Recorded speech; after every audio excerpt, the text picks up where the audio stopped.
అలాంటి ఒక ఇంటర్నేషనల్ ఇష్యూకి వెళ్దాం. ఏకఛత్రాధిపత్యం అన్న మాట వింటుంటాం కదా.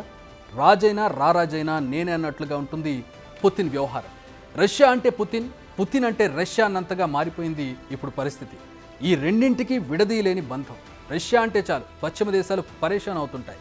వారికి మింగుడు పడిన లీడర్ ఎవరైనా ఉన్నారంటే అదొక్క పుతినే.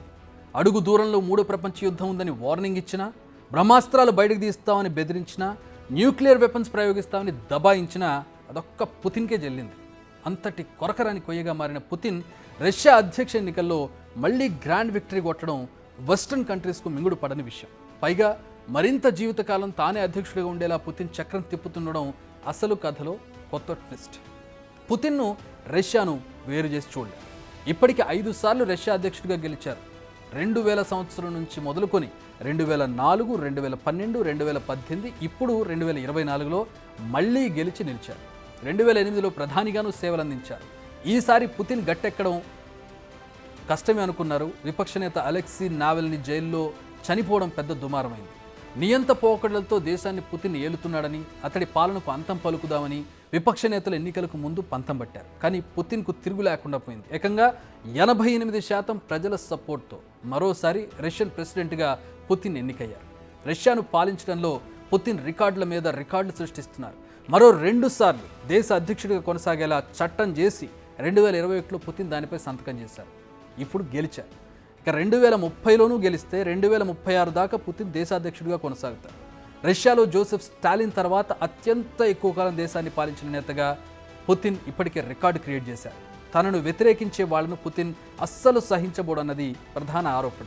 పుతిన్ చర్యలపై పోరాటం చేసిన నావెల్నీ అనుమానాస్పద మరణం పెద్ద దుమారమే రేపింది. అంతేకాదు, పుతిన్పై తిరుగుబాటు చేసిన వాగ్నర్ ఆర్మీ చీఫ్, ప్రైవేట్ సైన్యానికి అధిపతి ప్రిగోజిన్ విమానం కూలిన ఘటనలో దుర్మరణం పాలవడం కూడా చాలా అనుమానాలకు కేంద్రంగా మారింది. పుతిన్ చర్యలు ఎప్పుడూ ఆశ్చర్యకరంగా, అనుమానాస్పదంగా, భయంకరంగా ఉంటాయి. అందుకే రష్యాలో ఆయన్ను ఎదిరించేవారు లేకుండా పోతున్నారు. గొంతెత్తితే ఖేల్ కథమే. ఇప్పటికే ఎన్నో ఉదాహరణలు ఉన్నాయి. అంతేకాదు, వెస్ట్రన్ కంట్రీస్ను బలంగా బెదిరించడం కూడా పుతిన్కే చెల్లింది.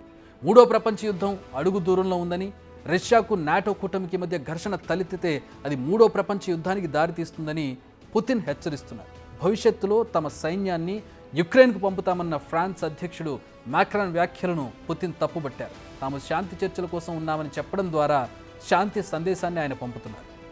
పుతిన్ గెలుపుపై అమెరికా సహా వెస్ట్రన్ కంట్రీస్ ఎప్పటిలాగే విమర్శలు చేశాయి. అసలు స్వేచ్ఛగా ప్రజాస్వామ్యబద్ధంగా ఎలక్షన్ జరగలేదంటూ ఉన్నాయి.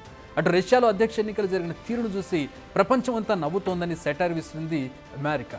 ఈ 2 దేశాల మధ్య డైలాగ్ వార్ కామన్ ఇష్యూనే మనందరికీ తెలిసింది. అయితే పుతిన్ ఇప్పుడు మరింత ప్రమాదకరంగా మారుతారా, శాంతి మంత్రం జపిస్తారా అన్నది వేచి చూడాలి. ఎందుకంటే రష్యాలో ఏం జరిగినా కూడా, లేదా రష్యా అమెరికా మధ్య, లేదా రష్యా వెస్ట్రన్ కంట్రీస్ మధ్య ఏం జరిగినా కూడా ఆ ప్రభావం డైరెక్ట్గా ఇండైరెక్ట్గా భారత్ మీద పడుతుంది. ఇండైరెక్ట్గా ప్రపంచం మొత్తం మీద కూడా పడే అవకాశం ఉంది. సో పుతిన్కి కోపం వస్తే చాలా పరిణామాలు జరిగే అవకాశం ఉంటుంది. సో పుతిన్ ఎలా వ్యవహరిస్తారనేది చాలా కీలకమైనటువంటి అంశం.